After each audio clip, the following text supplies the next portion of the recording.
नमस्कार, एक मत पोस्ट में आपका बहुत बहुत स्वागत। मैं हूं सर्वेश कुकरा। आज हमारे साथ में दो खास मेहमान हैं। जयप्रकाश जेपी हैं, सांसद हिसार से कांग्रेस के, और गायत्री देवी हैं, बीजेपी महिला मोर्चा की प्रदेश महामंत्री। हरियाणा में किसकी सरकार बनेगी? आज चुनाव आयोग ने तारीखों का ऐलान कर दिया। हालांकि सरप्राइज था, आज सुबह जब खबरें आई कि चुनाव आयोग प्रेस कॉन्फ्रेंस कर रहा है तो अटकलें लगाई जाने लगी कि क्या 4 स्टेट्स में तारीखें आ जाएंगी। फिर आया कि नहीं, जम्मू में आएंगी। नायब सिंह सैनी की प्रेस कॉन्फ्रेंस थी, उन्होंने भी कहा कि नहीं आज जम्मू में आएंगी। हरियाणा का उन्हें भी उम्मीद नहीं थी, लेकिन चुनाव आयोग ने जम्मू कश्मीर के अलावा हरियाणा की भी तारीखों का ऐलान कर दिया।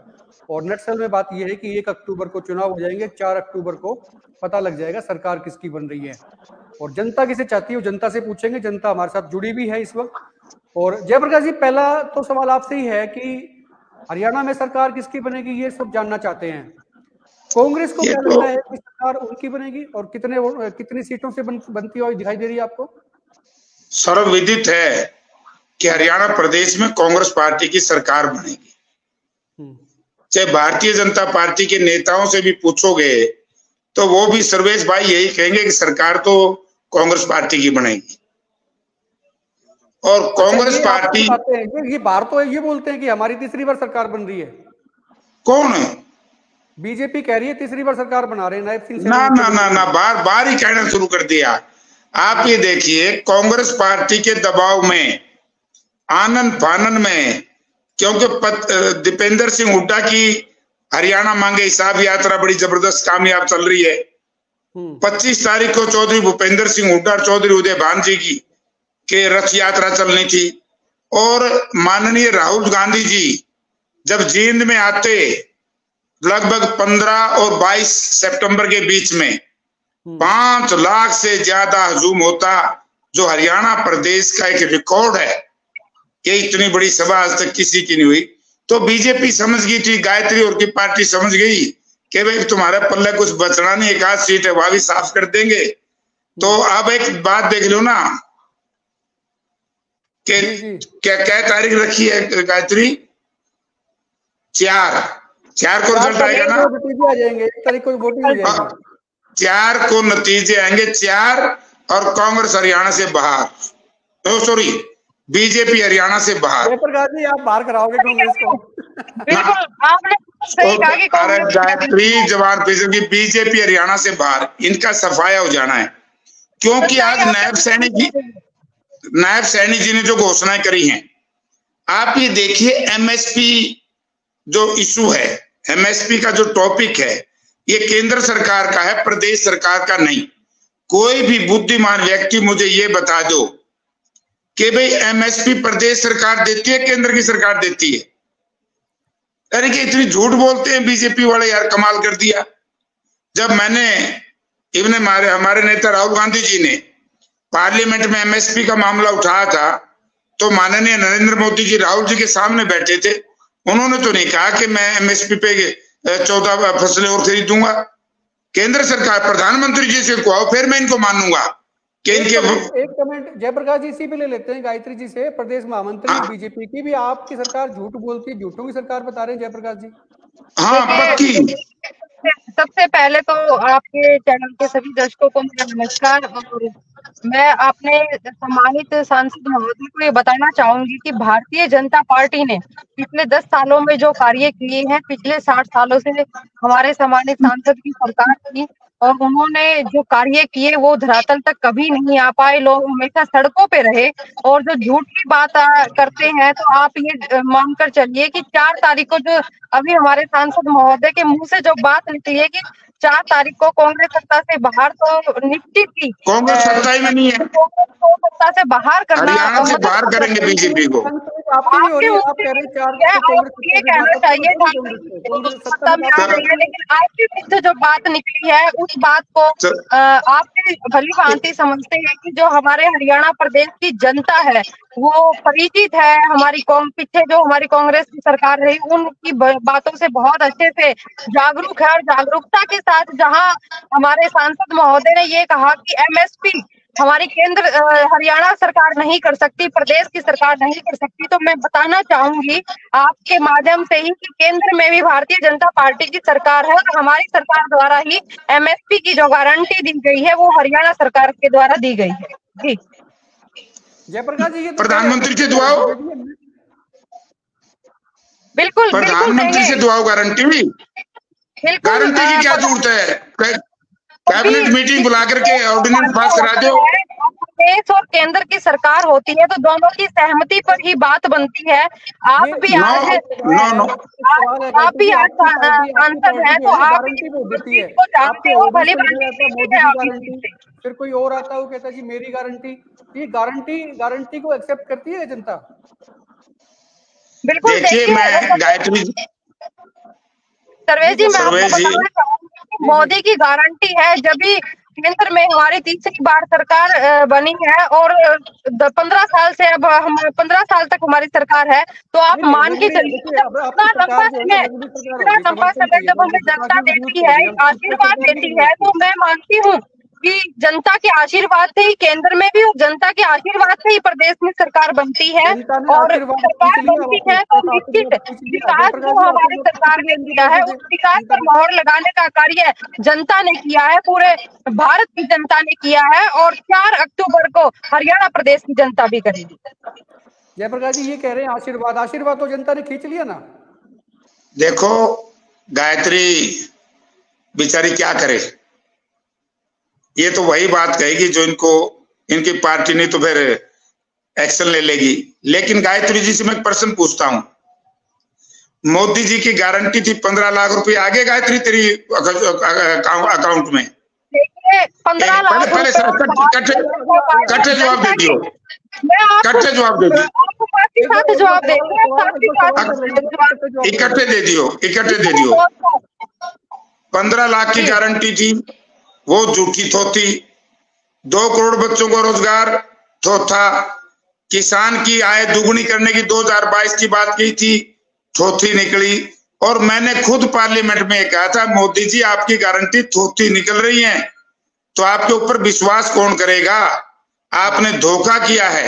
आप देखिए कि ये कहते हैं एक बात बार बार प्रधानमंत्री किसान निधि योजना, फरवरी 2019 में किसान निधि लेके आए थे, उस वक्त 6,000 रुपये था साल का और डीजल का भाव था 65 रुपए लीटर।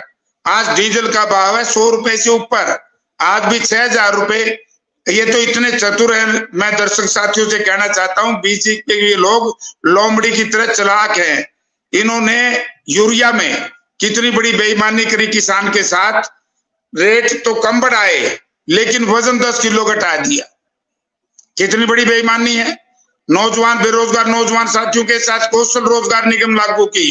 कौशल रोजगार निगम से SC, BC, ex serviceman, sports person, dependent सबकी रिजर्वेशन खत्म कर दी और अंदर माल दो नौकरी लो, ये इनका नारा आज इस प्रदेश में चल रहा है। तो इसलिए आज इनके ऊपर विश्वास कौन करेगा? मैं गायत्री जी से एक ही बात कहना चाहूंगा, ठीक है आपकी मजबूरी हो सकती है, आपने पार्टी की सपोर्ट करना, पार्टी के पक्ष में बोलना, ईमानदारी से आप सर्वेश भाई को निकलते हुए ये कह दियो कि कोई जमानत बचेगी आपकी हरियाणा में, ईमानदारी से। सबसे पहले तो मैं सांसद महोदय आपको बताना चाहूंगी कि मान्यवर भारतीय जनता पार्टी का हर कार्यकर्ता इतना अनुशासित कार्य करता है कि आप उसको बिचारे की संख्या तो दे ही नहीं सकते। दूसरी बात, जो बात आपने कही कि रोजगार की बात, आपकी सरकार ने रोजगार देने की बात कही, तो अभी आपने HRM की बात कही। अभी पीछे हमारी नायब सरकार ने, माननीय मुख्यमंत्री नायब सैनी जी ने जो हमारे रोजगार की गारंटी दी है, कौशल में जो रोजगार में बच्चे हैं 1,20,000 बच्चों को पक्का करने की गारंटी दी है। महोदय जी की बातें सुन रही थी, आप भी प्लीज सुनिए। बिना पर्ची और बिना खर्ची आपके चैनल के माध्यम से ही हमें देखने को मिला था कि हमारे सांसद महोदय ने कहा था भाई हम तो पर्ची पकड़ते थे, लेकिन हमारी सरकार ने बिना पर्ची और बिना खर्ची आम जनता के हितों को ध्यान में रखते हुए सरकार ने नौकरी देने का काम किया। अनेकों प्रकार की ऐसी योजनाएं, जहां आपने किसानों की बात की, मैं उस बात पर आना चाहती हूँ। किसानों के 2-2, 3-3 रुपए के चेक अगर कहीं गए थे खाते में, तो आपकी सरकार के दौरान बात करो ना, तुमने क्या किया है? नहीं, 2-2 3-3 रुपए के चेक के खाते आपकी सरकार के दौरान ही उनके खातों में गए थे। सांसद महोदय जी, मैं आपको एक बात बताना चाहती हूँ कि जितने अच्छे कार्य हमारी केंद्र की सरकार ने और हरियाणा सरकार ने किए हैं, बिल्कुल निष्पक्ष भावना से, ईमानदारी से जो कार्य किए हैं, पिछले जनता इस वक्त दोबारा से 4 तारीख को फिर से बटन दबाएगी कमल का और नायब सरकार को सत्ता में लेकर आएगी। देखिए गायत्री, तू एक बता, बोला ना खर्ची ना पर्ची। चोर वो कौन होता है जो पहाड़ पे जावे तो वहां पर दिरो या नाट जाए? चोर वही होता है ना जो पहाड़ पे जावे। तुम्हारी सरकार में ज्वाइंट सेक्रेटरी HPSC 3 करोड़ रुपए दफ्तर में बरामद हुए कि नहीं हुए? बोलो। आपके SSC का चेयरमैन जेल में भेजा, पैसे माल खाओ, जेल में भेज दो, उसको बढ़िया पोस्टिंग कर दी। आप सुनती रहो। जेल में तो आपके ये नेता लोग भी जाएंगे जो माल खा रहे हैं। जेल में तो जाना पड़ेगा जो पैसे खाएंगे जनता के। जेल में जाए बगैर आप कैसे बच जाओगे? नंबर 2, सबसे बड़ा घिनौना काम, SSC का चेयरमैन जिसकी कन्वर्सेशन हो रही थी एक आदमी से, वो कह रहे हैं, असेंबली में आया ये जब मैं MLA था, वो कह रहे 30 लाख लूंगा, वो लड़का कह रहे मैं 20 लाख दूंगा। उस केस को रफा दफा कर दिया। क्यों नहीं उसके ऊपर पर्चा दर्ज किया चेयरमैन SSC के ऊपर? आज आपने कौशल रोजगार निगम का डायरेक्टर रेड हैंडेड नहीं पकड़ा गया? आपकी सरकार थी, किसी और की थी? यह पैसे, नौकरियां बिकती हैं जब तो लोग पकड़े जाते हैं। आपकी सरकार 10 साल से कांग्रेस का कोई कार्यकर्ता पकड़ा गया और बीजेपी के कार्यकर्ताओं के खिलाफ हजारों FIR है। हमारी सरकार ऐसे कहने से कुछ नहीं क्या है, कहने की बात नहीं। मार खा के कार्रवाई करते रहो। आप एक गांव में कार्रवाई तो आपके नेताओं पे भी होगी। अब 4 तारीख के बाद जब आपके नेताओं की इंक्वायरी शुरू होगी, फिर भी ये कह दियो देखो हमारी तो इंक्वायरी शुरू होगी। चोरी क्यों करी? भ्रष्टाचार क्यों फैलाया? अगर भ्रष्टाचार नहीं होता तो क्यों पकड़े जाते? बीजेपी के कितने कार्यकर्ताओं के खिलाफ FIR है? निकालकर हम लोगों से हिसाब मांग रहे हैं कि कांग्रेस मांगे हिसाब। आप अपना हिसाब, मेरी बात का तो जवाब देती नहीं। इतने सालों किसान की IW होगी क्या? आपके हाथ में नहीं सत्ता, आपके हाथ में था हरियाणा प्रदेश, आपके हाथ में था भारत। आप हमसे क्या हिसाब मांगेंगे? आप खुद हिसाब दीजिए कि आपने 70 सालों तक हमारे देश को कहां से कहां पहुंचाया और 10 साल में पूरे देश में हमारे देश के बढ़ाने का काम किया है। जनता भी तो 9.5 साल से ज्यादा का वक्त हो गया, अब तो पूरा 10 साल ही हो गया, समझ लीजिए आपकी सरकार को 10 साल। मैं बताऊंगा सर्वेश भाई, करेगी ना जनता। हमारी जब सरकार गई, हुड्डा साहब ने सरकार छोड़ी, हरियाणा के सिर पे कर्जा था 68,000 करोड़ रुपया।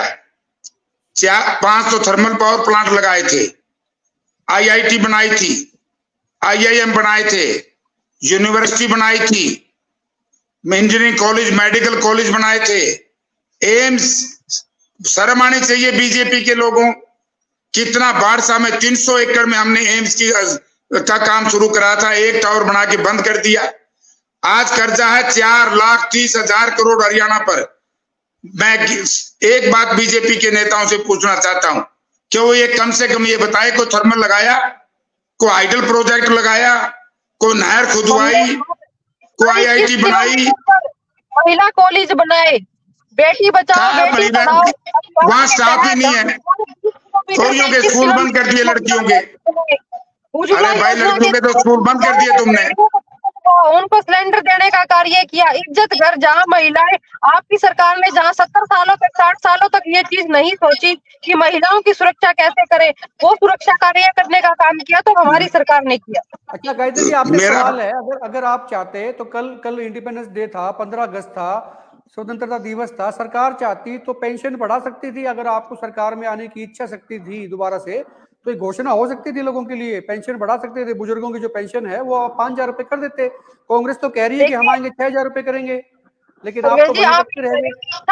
इच्छा शक्ति की बात नहीं है। हम तो कह रहे हैं कि तीसरी बार फिर से हम दोबारा हरियाणा प्रदेश में सरकार बनाएंगे। इच्छा शक्ति तो है कि भारतीय जनता पार्टी का कार्यकर्ता आज बूथ तक जाकर कार्य करता है। आप एक बात तो बता दीजिए, कांग्रेस से ये तो पूछ लीजिए कि उनका संगठन कहाँ है।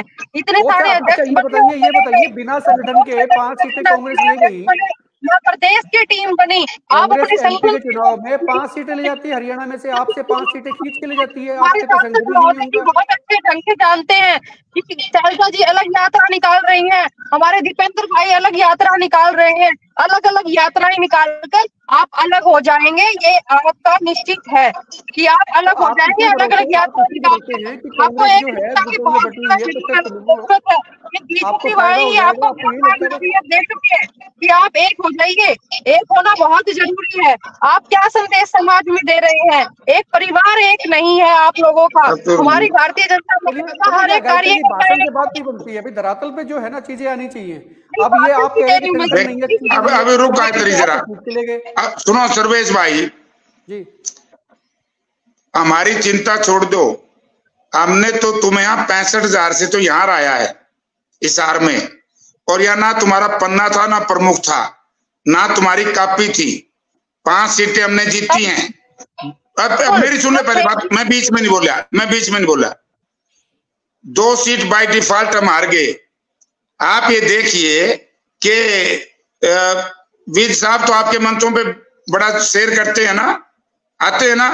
इंद्रजीत भी पिछले दिनों ही तेरे पड़ोस में आया था यहाँ, क्या कह के गया इंद्रजीत? वो बीजेपी का है, कांग्रेस पार्टी का केंद्र में मंत्री है। धर्मवीर सिंह एमपी क्या कह के गया है? आपके एमएलए क्या कह रहे हैं? आज आपकी खीर जूतियों में बट रही है बीजेपी की। कांग्रेस की चिंता छोड़िए, अपने घर को संभाल लो। आज इस चिराग में ना तेल है ना बत्ती है, आपका चिराग बुझ चुका है, खत्म बीजेपी। और आज इलेक्शन डिक्लेयर हुआ है, जेजेपी के विकेट उठने शुरू हो गए। बीजेपी के लोगों के टेलीफोन आ रहे हैं कि जयप्रकाश जी, मेरी तो पहले आपसे बातचीत ठीक थी, अब मेरे पर विचार कर लेना। आज तो जैसे भारतीय जनता पार्टी की हालत ये है गायत्री जी, जैसे जहाज समुद्री जहाज डूबता है ना, चूहे निकल के भाग जाते हैं, आदमी तो छोड़ो। बीजेपी में रहेगा कौन कल पता लगेगा, जब आपके मुख्यमंत्री मंत्रियों के दरवाजे पर कोई मिलने आएगा कि नहीं आएगा, तब आपकी लोकप्रियता का पता लगेगा। जयप्रकाश जी, ये खुलासा आप लोगों ने किस किस के फोन आने शुरू हो गए? किस किस का फोन आया? कल कर दूंगा ना, आज ही कल करवा, कल ही होना एक दो का, तो कल ही कर देंगे तो बेटर रहेगा। आज कर तो ज्यादा अच्छा रहेगा ना, कल ठीक रहेगा। नजदीक के ही हमारे नए पुराने मित्र हिसार से ही है क्या? भाज रहे हैं लोग, दौड़ रहे हैं। इनको तो जनता माफ नहीं करेगी। 730 किसानों की हत्यारी भारतीय जनता पार्टी, नारियों का अपमान। आज देखे ना हमारी एक नौजवान लड़की के साथ कितना बुरा हुआ ओलंपिक में। ये तो इसमें भी हंस रहे हैं। क्या इनकी जिम्मेवारी नहीं थी? उसके डाइटिशियन, उसके साथ बढ़िया स्टाफ, 7 महीने उनका खराब करवा दिया। एक कोच के साथ क्या व्यवहार किया इनके मंत्री जी ने, है? एक एमपी थी सरसावाड़ी, उनके पिक्चर देखिए क्या आपने कभी? कितने इनके चित्र भारतीय जनता पार्टी के डाल देंगे 1-2 दिन में, डाल जाएंगे सारे। ये नारी की बात करते हैं, नारी के सम्मान की बात करते हैं। नारी का सबसे ज्यादा अपमान हुआ है तो भारतीय जनता पार्टी के राज में हुआ। पहली बार कोई मंत्री इस तरह की अश्लील बातें करता अपनी कोच से देखा गया। पहली बार एक सांसद के साथ जो मैंने पिक्चर देखी है, क्या वो पिक्चर आप देख लेना, नाम फैमिली के साथ देख लेना उसको। इस तरीके से हमारी ये लड़कियां कितने दिन तक बैठी रही जंतर मंतर के ऊपर। अगर उस वक्त इनको न्याय मिल जाता तो आज वो गोल्ड मेडल दुनिया में नाम होता हिंदुस्तान का। तो आज ये बात करते हैं। आज हमारे माननीय प्रधानमंत्री ने कहा फेरी में कि डॉक्टर रणबीर कादियान को जिताएंगे। उसके बाद कुमारी शैलजा नारनौल में आती हैं, डॉक्टर अजय चौधरी के सिर पे हाथ रखती है कि छोटा भाई है इसको जिता दो। एक तरफ तो पार्टी कहती है कि भाई आप जो है फॉर्म अप्लाई करें, आपको टिकट जिसने लेनी है उसकी फीस भी रख दी बकायदा 20,000 रुपए। लोगों ने फॉर्म भी भर दिए और फिर नेता आते हैं किसी एक का नाम लेके चले जाते हैं। इसको कैसे देखते हैं? तो ये टिकटें जब बटेंगी तो विद्रोह की संभावना नहीं लगती है आपको? विद्रोह होगा? नहीं, कोई विद्रोह नहीं होगा। और ये कहना कोई बुरी बात नहीं है, चाहे बेरी हो चाहे मैम, मैं जितवा दी। कांग्रेस की जीत की बात करिए। टिकटों के देखो कैंडिडेट किसी ने डिक्लेयर नहीं किया। तो बता दिया आपने, नारनौंद की बता दो।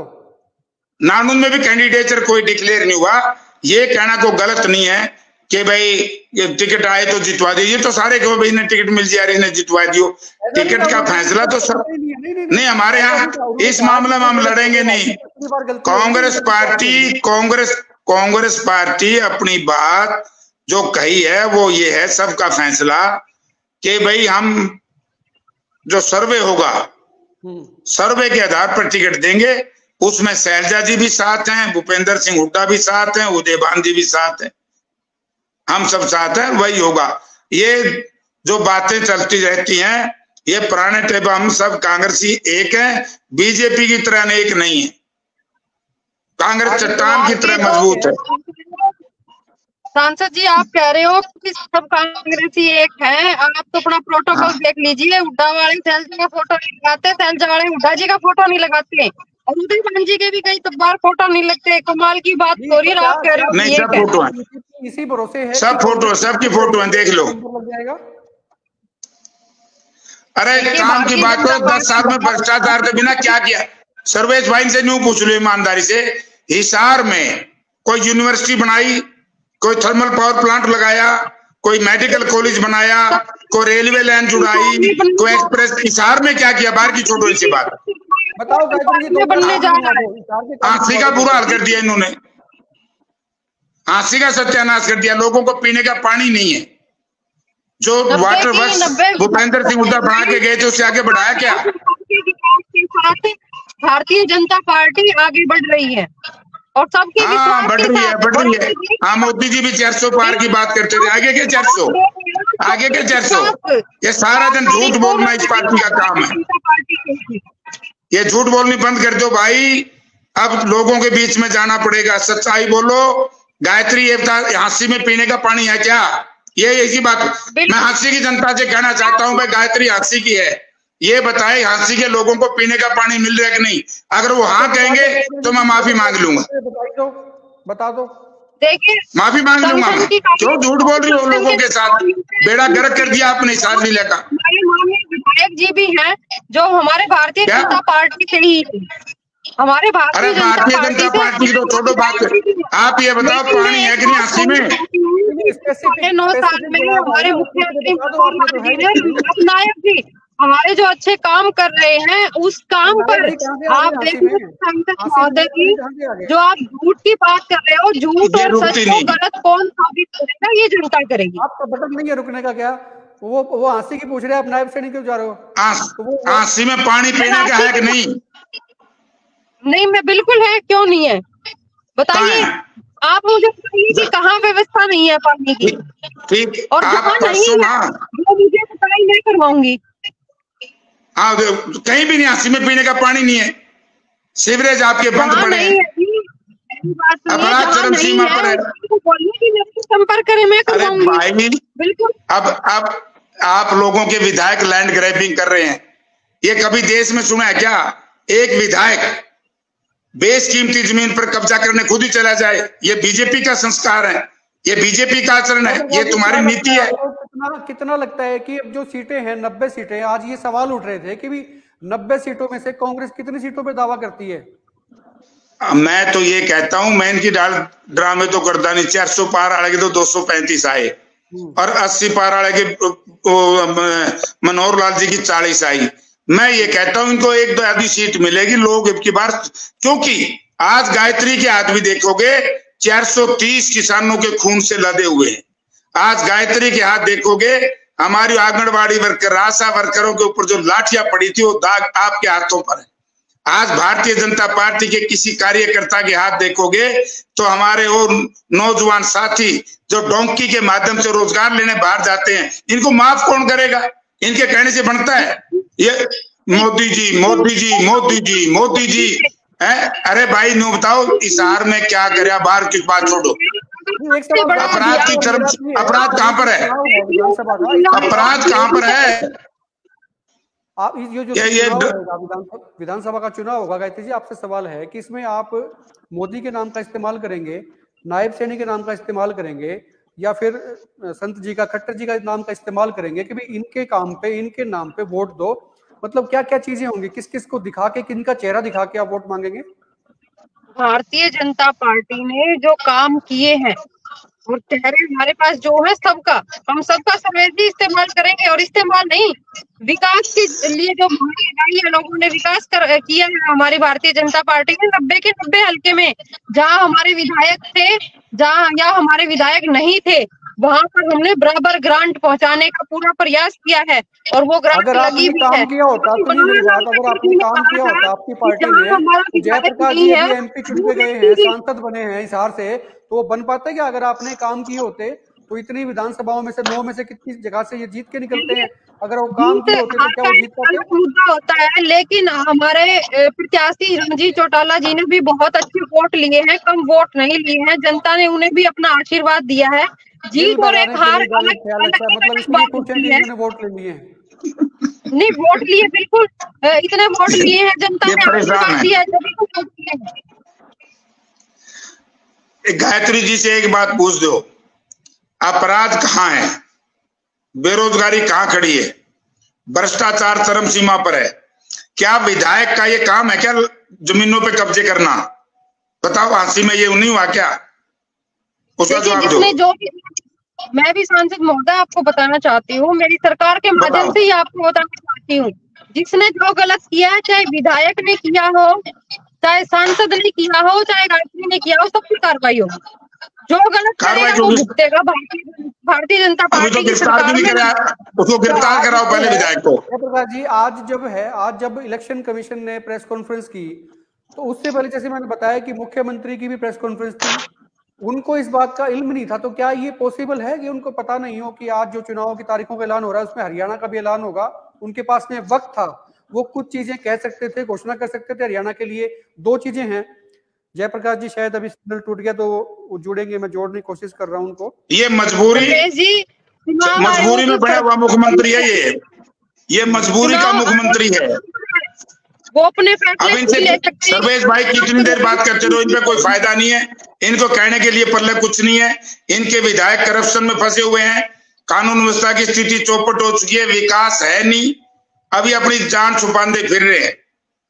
जैसे कोई पक्षी शिकारी से घायल हो जाए तो फड़फड़ाता है जान छोड़ने से पहले, ऐसे ही भारतीय जनता पार्टी फड़फड़ा रही है।